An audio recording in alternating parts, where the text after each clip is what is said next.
Episódio 3 menos, quando pensei que estava servindo a Deus crescendo dentro daquele sistema, eu já estava a poucos passos de me tornar um obreiro. Eu havia me convertido a Jesus, mas com o tempo percebi que na verdade o sistema me converteu. Para eles! Eu estava completamente adaptado e vivendo tudo que o sistema oferecia. Reuniões intermináveis, vigílias que duravam até o amanhecer, liderança de grupos, orientando outros jovens. A minha vida girava em torno da obra, mas hoje vejo que não era a obra de Deus, e sim a obra de homens. Minha família ficou de lado. Meus irmãos cresceram e eu praticamente não estive presente. Como me arrependo de não ter estado ao lado deles. E mais à frente, quando já era pastor, esse arrependimento só aumentou. Vou contar isso mais pra frente. Eu já não passava tempo com a minha família. Não me importava mais com meu trabalho. Eu era militar, sonhava em ser oficial, mas decidi abandonar tudo. Carreira, estabilidade, futuro. Tudo pra me dedicar à igreja.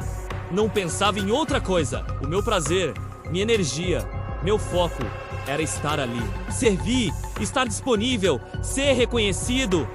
Até o meu relacionamento mudou. Antes eu e minha namorada íamos ao cinema. Passeávamos na praia, no parque, mas aos poucos o sistema me doutrinou.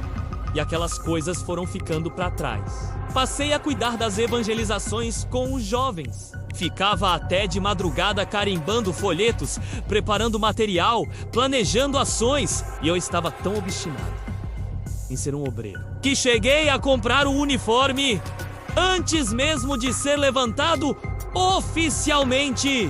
O líder dos jovens me observava todos os dias. Eu percebia no olhar dele. Não via a hora de me chamar para conversar. E aquilo alimentava ainda mais a minha entrega, a minha obediência cega. Mas junto com essa entrega veio algo que me dominou. A ansiedade. A pressão para alcançar aquele título de obreiro tomava conta de mim. Não era só eu. Todos os jovens lutavam para isso. Era como uma corrida silenciosa, onde cada um tentava mostrar mais santidade e espiritualidade que o outro. E nessa corrida, havia um detalhe que poucos tinham coragem de admitir. Pastores e líderes tinham seus preferidos. Existiam amizades, afinidades. E muitos eram indicados não pelo caráter ou pela fé, mas pelo círculo de amizade que cultivavam com quem estava no poder. As injustiças se repetiam em todos os grupos. Obreiros eram afastados por pecados ou simplesmente porque não tinham mais condições econômicas de se manter na função. Muitos eram levantados e nem sequer tinham dinheiro para comprar o uniforme. No grupo em que eu estava, vários jovens não tinham nem dinheiro para a passagem de ônibus. Não podiam participar de eventos porque não tinham condições. Eram jovens de comunidades carentes, que muitas vezes precisavam escolher entre comer e estar presentes na igreja. Eu vi obreiros e obreiras se casando sem terem nada, sem uma casa, sem recursos, apenas com a esperança de que Deus iria prover. Mas na prática, o sistema não estendia a mão. Foi então que chegou o momento que eu tanto esperava. Os pastores pediam para que os líderes indicassem pessoas para serem obreiros. E eu fui indicado. O pastor marcou o dia da minha entrevista. Coincidente! No mesmo dia, eu também tinha uma entrevista para um trabalho. Vale lembrar, eu já havia deixado a carreira militar e estava desesperadamente buscando emprego. Naquela manhã, fui à entrevista de trabalho e não fui contratado. À tarde, tive a entrevista com o pastor e fui aprovado para ser obreiro. Mas havia uma condição. Eu só poderia ser levantado depois que estivesse trabalhando. Depois de uma semana, consegui o trabalho que tanto queria. Mas controlar a ansiedade foi uma luta. Eu já vivia no limite. E a espera parecia eterna. Até que, 2 semanas depois, pedi para falar com o pastor.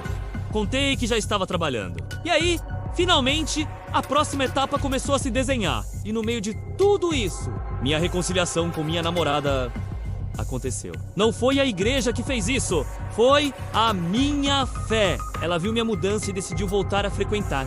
Voltamos a namorar e eu tava radiante, mas eu não sabia. Aquela felicidade tinha prazo para acabar, porque a minha vontade de ajudar as pessoas era imensa. Eu sonhava em impor as mãos, em usar a fé em favor dos necessitados. Esse era o maior desejo da minha alma. Ajudar. E quando usei o uniforme pela primeira vez, foi como se eu tivesse recebido uma missão. Eu me sentia útil para Deus, apto para servi-lo. Tanto que colocava o uniforme todos os dias, sem falhar. Servia em 2 reuniões, 15 horas e 18 horas. Aos domingos, então, era mais intenso. 6 horas, 8 horas e 10 horas da manhã. À minha disposição, chamou a atenção do pastor. Até que um dia, em plena reunião, ele me chamou e me entregou o microfone para orar. Eu tremia de nervoso, mas ao mesmo tempo orava com toda a fé que tinha. E foi aí que, sem perceber, eu começaria a aprender, na prática, o que realmente era a palavra injustiça. Essa palavra, junto com sinais, será uma marca que vai me acompanhar até o fim dessa série sobre a minha vida. Não se esqueça de dar o like, compartilhar este vídeo com outras pessoas e deixar o seu comentário. Isso ajuda muito a espalhar essa mensagem. Até o próximo episódio!